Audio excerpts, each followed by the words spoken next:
That's going to be strange because here now I am on Facebook already talking. What? So we are live, dual live. And next week, it's a little too much today, but next week, perhaps, if I really get some oomph, I'll go live on Instagram too. Because you just can't go live in enough places. So we're live on YouTube and live on Instagram right now. We're just, kind of getting this all together. It is very strange because I can see, when I'm, hi Doug, you have to get used to like the monitor of your whole face right there. And then invariably it picks a picture, just freeze on, which is always the one where I'm like, it's like always the way, right? Can you share, please, Doug? So we're live on YouTube. We are live on Facebook. Soon we'll be live on Instagram as well. We're just like seeing how many platforms we can go at once. Pretty cool. And there's also a handout today. Very exciting. So we have a handout that we will give to you in a bit to go with today's topic, because happy Valentine's Day, or Galentine's Day, or I was going to say bro. Try to put bro in there. I don't know. I don't know. Being a man and failing. Goodness. Hey Shri. Well, live anywhere is better than the alternative. Absolutely. I was like, well, live what? Well, live anywhere. Yes, absolutely. Being live is good. It's definitely a step in the right direction. So because it's Valentine's Day, we thought we would do something towards that. I know, right? 5 p.m. already. All of a sudden it's like, oh, hurry up, which is not an unusual sight in my home, because we do have a studio here. And then I hear people in the house saying, oh, it's studio time, meaning like, dog and things need to turn off. That's the beautiful thing about today's technology, is we can have these studio times right here in our home offices, and we have both home and away offices, and we can do it all. So it's very cool. So today, yes, we are going to talk about 10 tips to creating chemistry in a screenplay, because it's Valentine's Day. Yay! Yay! So we thought about talking about rom-coms, but you know what? We've done that already. I think we did that last Valentine's Day, so take a look at that. So we thought, let's talk specifically. Let's get a little more specific about that and figure out ways, because chemistry is huge in a screenplay, and it doesn't necessarily just mean chemistry between male and female in a romantic comedy. Chemistry is very important in any screenplay. Yes, are you? I'm not, because it gets, Cherie's saying, for those of you in the YouTube that can't see the comments, that it's still light. Not long ago it was dark. I'm not aligned with the daylight time right now. Wait, what this is? You're already, why is it different today as opposed to yesterday? Hi, Anson.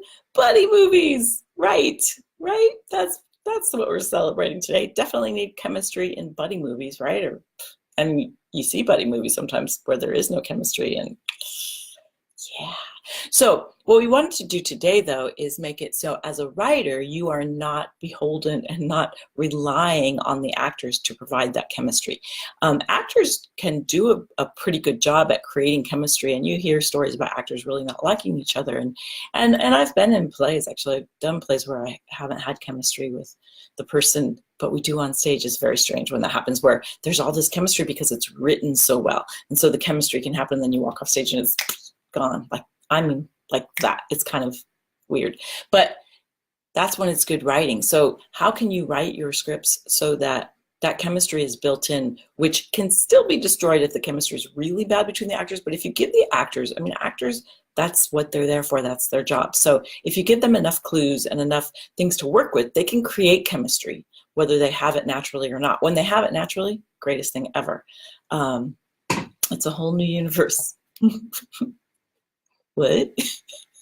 Well, maybe I'm not with it today. I'm a little bit tired. Maybe I'm not with it. Wait, now I'm laughing. It's making the table shake. Woo! And that's not good in California. Film shot. Okay, director. I need a director in a major way.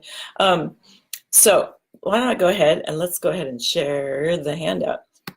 And I'll put the handout in there, and those of you on the YouTube channel, it will be available very soon. I'll throw it in there. So here we go. There it is. So there's the handout. She says, oh yeah, scroll. I always forget to scroll. Quit listening to me. I'm distracting you, which is not hard. It's not hard. I will always listen to you. What are you talking about? I need to listen to you. I need to listen to everybody. Always learning, always listening, right? So there's the handout. It takes you to a page. So this was a gatekeeper's idea, who's now a screen reader, by the way. He came up with this idea so that the handouts would be in one place. So as we get handouts, we'll put them all in one place. If you've already entered, it'll ask for your name and email.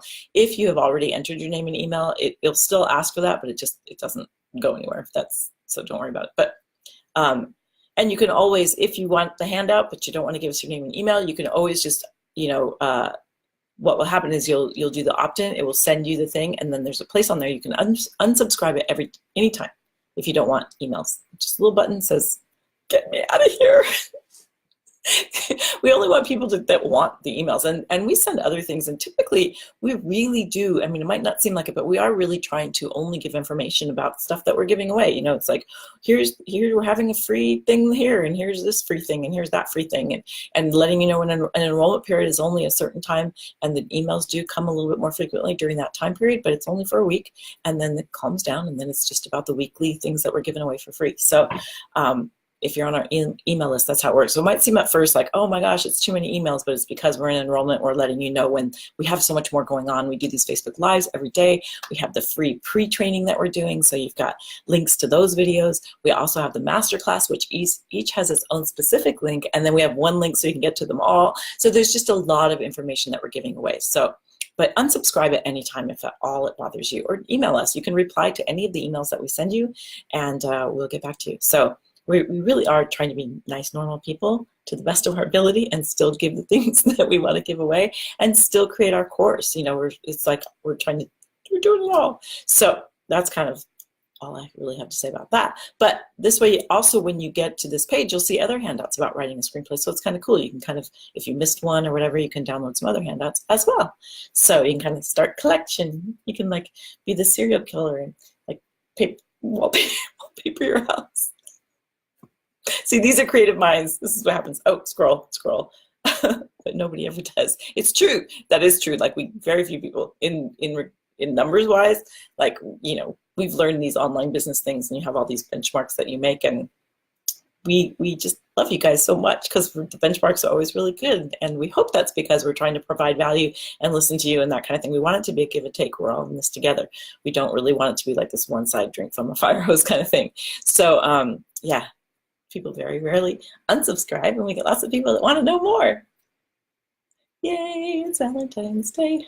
So how do you create chemistry? Like if you're writing a screenplay and you want your characters to have chemistry, if you could put some of these, not all of these elements, but some of these elements into your screenplay, it's going to help the actors be informed. So usually when an actor auditions for something, they narrow it down to 3 or 4 or 5 people in each role, and then they pair them up in different things, and a lot of it has to do with that natural timing and just natural rhythm that people have together. But if you can create a pretty solid rhythm in there, it will still fluctuate, but not drastically. And sometimes when you get bigger movie stars, they don't do those, and I actually think they always should, but sometimes they don't, and then that's when you sometimes run into trouble because what was the movie I just read? I jotted down a few, but I didn't jot this one down. Oh, Johnny Depp and Angelina Jolie. You would think, right? Because they're pretty charismatic people, but together they just didn't quite gel. I think maybe because they're both such powerhouse people, but that can happen sometimes when you get these super famous actors, and they just, sometimes the chemistry really works and sometimes it doesn't. But the more that you can create that chemistry in the script on your own, your chances are going to be far better, because there's nothing worse than writing a script where you think, it reads really well on the page, and then you see it and the chemistry blows it and makes the script not work, and you're like, that's my words. Or you feel like when it works though, it's just like, it's like an out-of-body experience. It's really hard to describe it when it actually works, and you put that thing, and then the actors have this amazing chemistry and they take to a whole new level. Whew, that's when the magic happens. The Tourist, yeah, that's the one. Thank you. And that's just my humble opinion, but actually, and it was interesting too, because whenever I do these, I always kind of write down my thoughts and, where my take on it. And then I Google and look around and read articles and kind of see what everybody else thinks. And it's really interesting. And sometimes it will inform a little bit like, oh, that's kind of an interesting thought. And I thought that about The Tourist, but there were some where I felt, this chemistry was really good, and they were on some list where they said it was bad, and some lists they say it was good. It's really interesting. And we'll go through some of that. But I just want to kind of go through these kind of 10 tips of things that, just as an actor and also as a writer, that inform when an actor is trying to figure out how to create chemistry. And so kind of the first one is that glance. What is that glance? The very first time characters meet. If you're trying to do a story where the characters meet, and this doesn't, again, people automatically think of couples, but it could be, villain, the first time a villain meets and the first time the protagonist meets their nemesis, it doesn't necessarily have to be romantic. No, you can't have the handout. Yes, just click on the link. It'll just take your email again, but don't worry about that. It doesn't, like I said, you're already in our list, so it'll just go there.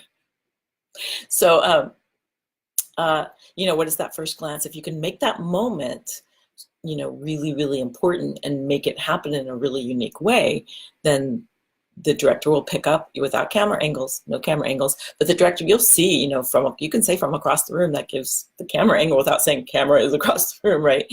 So it's like you can give that kind of thing of that first glance, that first meeting, that first connection that they have. Super, super important, right?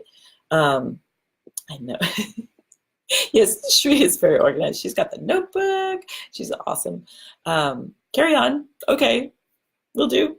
So, if you can make that really strong in some way, and really unique. And they do, they actually have, I think it's the People's Choice Awards that does the best on-screen kiss or whatever. And they do the ones like Spider-Man where he's upside down, and in the rain, or, doing these kind of unique scenarios also can make it really interesting. And I think, I really like the movie Crazy Stupid Love, and I love the scene with the two of them where he does the dirty dancing thing. So funny, right? That he's got this thing that he uses to charm women, and then you can't help but be charmed by it, even though it's kind of icky because he uses it. So it's kind of funny, like those kind of moments like create that chemistry. Even though those two actors obviously have a lot of chemistry because they keep reappearing in movies together, because once that happens, people want to use those two actors together quite a bit. And then the subtext, what are they not saying? What are the characters not saying? Super important in all kinds of chemistry. What is the subtext of each thing? And I'm not going to read we put like little descriptions. You can read, so I'm not going to give you that. But basically the banter, what is the banter that happens? How do they communicate with each other? Humor is huge, obviously, in terms of creating chemistry. And how can that work? Yes, and the cute meet too. There's so many different kinds of meetings, right? And that also goes with banter. And it's funny because one of the things, and we give this in here too, but one of the things in general, when you are trying to figure out your characters and write characters that are believable and write characters that are real, there's so much out there in terms of relationships, right? Why would you not go on a website that's about how to meet women, how to meet men, how to be charming, whatever, that still applies. So, I was kind of looking at dating websites about how to create chemistry. Well, actually, they weren't really dating. It was like articles about how to create chemistry. And it was giving advice to the men to be decisive and don't wait around and kind of go for it. And to the women to not try to be clever too soon, to take a deep breath, like really interesting, to always ask about the other person, to be coy, like all these different things. And so all of that just, feeds right into a screenplay. So if you're struggling with something and you want to try to figure out how to make that character deeper and more rich, actually explore, if you were that person, what would you be looking for? If you were that character, what websites would you go to? What would they be seeking out? And that will really help you inform your writing. Touch is so huge. Touch is such a huge one. And when people write screenplays and they write about, and there's actually, I've seen things when they talk about directing too, and how important it is how you set up your scenes with the characters with each other. So like a character would never expose sort of their neck and open, these are areas that when you're hiding, when you're afraid. You hunch those, you're protecting your vitals. And so if you're with a villain, the characters very rarely will be open and exposing. And, the physical touch, a light touch, a subtle touch, just, there's so many things that inform how a character feels about a character. Pride and Prejudice, I just love that movie, and I love in the big scene. It doesn't end in a big old kiss. It ends with him kissing her forehead. It's like so gentle and sweet. And so it doesn't necessarily have to be this big passionate thing. As a matter of fact, sometimes the more underplayed things like can create more tension and more chemistry and more vibe. So you don't have to be what they call on the nose. You don't have to be in our face with, they just, unless that's what you're going for, unless, we're building to that. But I see that all the time in screenplays where it's just this rush of passion and it's kind of shallow, and it doesn't create the kind of tension and drama and things that make a screenplay really, really, really work. And then you've got, we talked about the kiss a little bit, of making it unique and building up to it, or making it awkward, or having something sort of unique about it. That can kind of help an actor inform how they're going to go about that, And then sidekicks, in terms of how do the people around them react to it. What, Moonstruck, the characters that build the relationships around that are so important in her determining that she loves him, and the certain things that are happening. I mean, our characters rolling their eyes because this person is always in this kind of relationship. Are the characters support? Oh my gosh, you finally found the person, I mean, how are the characters reacting? If you can create that kind of chemistry as well, it's going to help the main characters. And so chemistry is not only, especially in romantic comedies, the supporting cast is so huge. And I know I talk about 5-Year Engagement all the time because that's such a stellar supporting cast, but most romantic comedies have a pretty strong supporting cast. And chemistry can happen sometimes. Sometimes spin-offs come.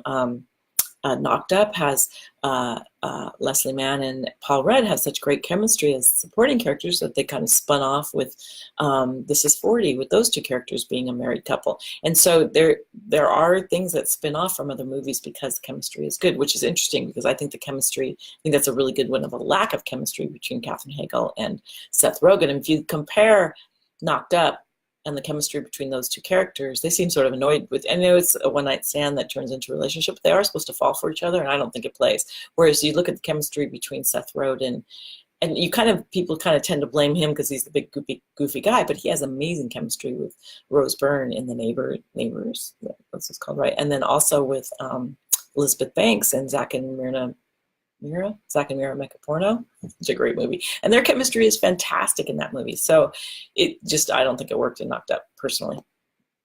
But having those side characters can really, really, really make a difference. And then having the characters either trust or not trust each other. Where are they at? And do they trust themselves? Do they trust themselves around that person? Do they trust their best friend to be able to stick with them? Trust is such a huge thing in our daily lives. When a character trusts, go through each of your characters and decide, does this character trust this character or not? We should know that. The actor should be able to discern whether they're trustworthy, whether they themselves are trustworthy, and whether they can trust other people.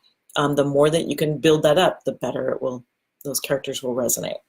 And then the power play, it's so nice when you have, and Mr. and Mrs. Smith is a good example of this, and that obviously the chemistry was amazing between those two actors. They ended up, it was quite a debacle, and they ended up getting married. But there's an interesting power play in that chemistry where he's in charge and then she's in charge, and the more that you can switch it up, especially right when we least expect it, the more one character says, you know what, I don't want this relationship, I'm breaking up with you, and then the other character does something where they go, oh, wait a minute, it's like that power play.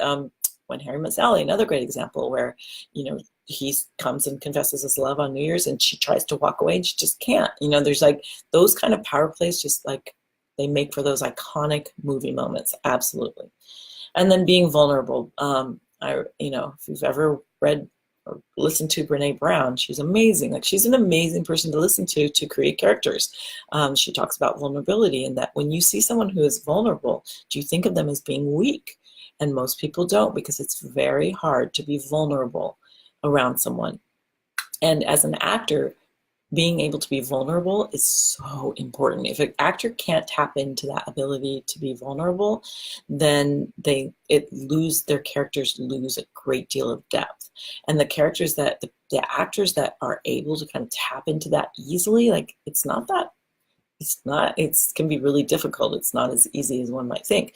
But the people that can do it really, um, really do well. Yeah, I agree, Anson, that the knocked up characters were hardly likable. It's a great concept, but I don't think it really worked. Right, and the push and pull, like Doug is saying, that push and pull between I hate him, I like him, I love you, I hate you. You know, that whole love and hate, there's such a fine line, right? Between love and hate, between crazy and sane. There's like, so it's just, we're all walking a tightrope.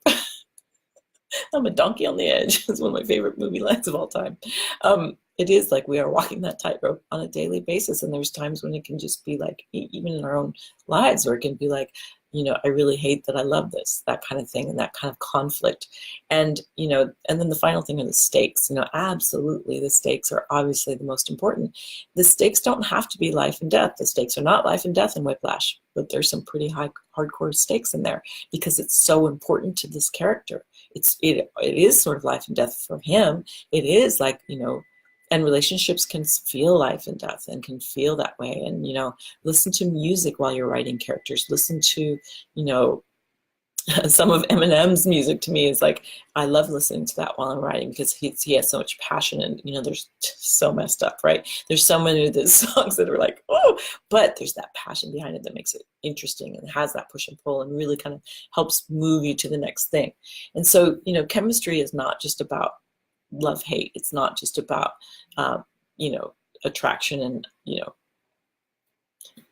sorry for it, aversion, you know, and it's not necessarily just about relationships. I mean, the chemistry in Beautiful Boy between Steve Carell and his son works really well. I think that boy is amazing in that movie. And I actually don't think it's one of Steve Carell's best performances, but their chemistry was really good. You really had the sense of them. So it isn't just about, you know, a romantic chemistry. Like you get these iconic couples sometimes in romantic comedies. It's pretty easy. Spencer and Tracy, you know, Vivian Leigh, Clark Gable. You can go back to even Katharine Hepburn. You can go back to kind of older movies, Elizabeth Taylor and Richard Burton, right? And you can see this amazing chemistry. And then what happens is Tom Hanks and Meg Ryan, I think they did 3 movies together. When you get this kind of combination, Julie Roberts and Richard Gere, Kate Hudson and Leo, you know, it can really lock in this kind of repeat performances. The Kate Hudson and Matthew McConaughey did a few movies together, Drew Barrymore and Adam Sandler. When you get when two people seem to have a rhythm that works, often they'll work together more than once. Coen brothers often use entire casts. Wes Anderson uses entire casts to maintain that kind of, especially when you have a voice like Wes Anderson, who's he's very unique in his style. He'll use the same cast, The Lobster and The Favorite, same writer-director, and a lot of the same cast members. So it is like they start to use the same people over and over because that person understands what they're going for, understands the rhythms that they're going for. And sometimes you'll even see, like in a Coen Brothers movie, you'll see kind of a new actor come in and it's not quite doing it. And also, Aaron Sorkin's another one where Aaron Sorkin has a really good way of developing these ensemble pieces where people are talking really fast, you know, Sorkinisms and they're moving. But when you get an actor in there that can't quite cut it, it doesn't work, right? You get so sudden you go, oh, it's Aaron Sorkin. As opposed to being all involved in the pieces, all of a sudden all you hear is the clipped ... dialogue. So it is like really interesting and you know, when you get those kind of pieces, The Hangover, Bridesmaids, these are all kind of ensemble casts that work really well. All the Oceans, all the numbers, the one with all the women, like these are developing, and a lot of those women are friends off stage, and so they're developing these amazing casts. Tarantino, another one, like he has these amazing, he's an actor himself, so not a very good one. Like it's a good thing he writes because boy can he not act, but he's such a beautiful writer, and I think he writes so well because one of the reasons is because he's an actor, and so he knows the kind of rhythms he wants. So it is really interesting, right? And I think we really wanted to kind of bring that home on Valentine's Day, that chemistry isn't just about love. It is about love, but it's about so many other things, and I think chemistry and love is like that too. It's about so many things on top of the love that's there as the groundwork. So that's our kind of quick little Facebook Live session that we wanted to do today, because we're doing them all week this week because enrollment is open to the Screen Reader course. And when we do these, and then we would go into Screen Reader, we go even deeper within the course. Dialogue. That is a good term. Dot dot dot dialogue. That's what both Mamet, Sorkin, they had dot dot dot dialogue. Absolutely, where they're cutting each other off all the time, speaking together. So those are just kind of some of the. If you like, I've named like a ton of different people that have good and bad chemistry. I think that. Who else? Do you guys have any other suggestions of who else would be good chemistry? I think Jonah Hill, Russell Brand, I've mentioned that before. Their chemistry in Forgetting Sarah Marshall led to Getting to the Greek. I think sometimes, sometimes a one-liner character becomes so unique and steals the scene so much that they ends up bringing their breakthrough movie. Very common, where they just have a couple of lines, but their chemistry and their charm is so outrageous that then they end up, moving on to new things. So yes, and definitely that goes along. So like what Doug is saying, it helps if the characters go through some sort of ordeal together. So that roots back to story, but you can have characters go through ordeals together and still not have chemistry. So it is about creating those stakes where they're going through those ordeals, and the stakes are high for each character. The character development is there. There's so much subtext. They're touching each other or not touching each other. They're touching each other and shirking off each other. There's so much you can do with all of the little tips that we just put together that really will inform everything about your story. Get the beats of your story, super important. You want those beats of your story, and then layer on top how your characters are reacting with these kind of things about putting their chemistry together.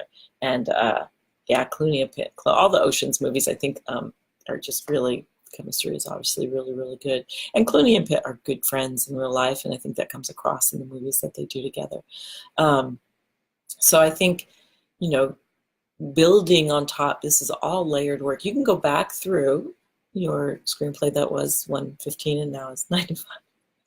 You can go back through and look and see, are there any places where these tips are not present, or you're not giving these characters you want to give them every opportunity you can to create chemistry so that the actor knows when they get that script what they're trying to go for. And that's going to really help solve some of the castability issues you might have with the script. It will really lend that script to being able to have any cast. And I've been listening to On the Page, which is a really good podcast, and they had just one recently about Hollywood gatekeepers, so of course we had to listen to that. But they talked about being lazy when you're introducing your characters, and that some people even think so-and-so, think Brad Pitt, think whoever. And I was like, it made me laugh because that's true, people do that. And it is, it's surprising in a way because it is kind of lazy writing.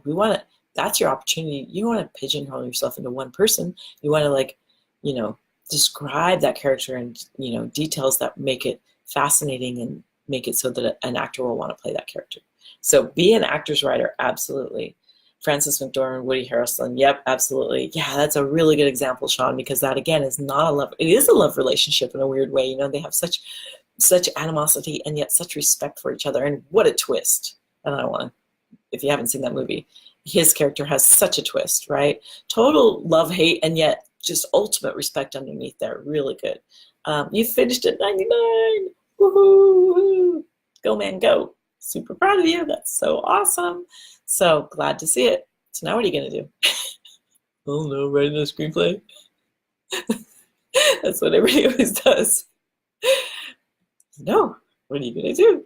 We'll cover that in another session. Now what? That's a good one. Now what?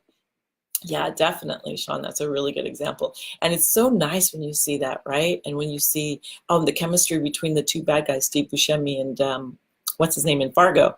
The chemistry between those two is so great, right? A lot of times chemistry with bad guys is really, is what makes the movie and makes it really interesting, especially when they're not the main characters. And when you get that kind of give and take and their, animosity towards each other, it's really, really funny.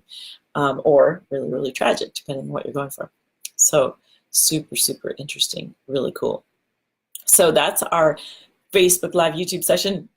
For today, we will be back tomorrow, but in our masterclass, right? Today's Thursday, yeah. So Friday at 5, we do a masterclass. Saturday at noon, we do a masterclass. And we are just chalking up the guests that are coming in on Sunday at 5. And so we're going to do, we have a time now. We're going to do it Sunday at 5, and we're going to have a couple of guests come in and talk about their experience and their take on things. So it'll be fun. It won't be just me yammering on. So, yes, yeah, awesome. Contest, Right on. Go, man, go. Your timing is awesome. Hi from, wait, Egypt? I think you hold the record. Nadu, did I say that right? Are you seriously in Egypt? That is so cool. Oh my goodness, that's so cool. I love it. I love it. Welcome. Well, welcome to California, dude. So awesome. So yes, Anson, send those vibes to Sean so she can finish her screenplay. Send them out. Come on. That's what we all want to do. That's why I have the course finished. Finished. Let's get that screenplay finished. Super fun. So we also have the pre-trainings. Make sure that you watch those. We will put the links, maybe Doug, if you have them handy, sorry. We can put the links to the pre-training and maybe the links to all the dates so that you can pick a date if you want to come to the masterclass on Friday or Saturday. And then we will be posting the link and stuff to Sunday at different times so it's not so confusing. I think that might be a Zoom session. We're still kind of figuring that out. So, ooh, that's terrifying. I don't know, that's sort of up to Anson. So in the screen readers group, we have a thing called the writer's room. And it's for screen readers typically where they put their screenplays in there and they practice coverages on them. So you think about that. All right, cool guys. We will see you mañana. Happy Valentine's Day. I hope you have a lovely day. Love yourself because it's the greatest gift you can give to anyone. All right, we will talk to you soon. See you mañana.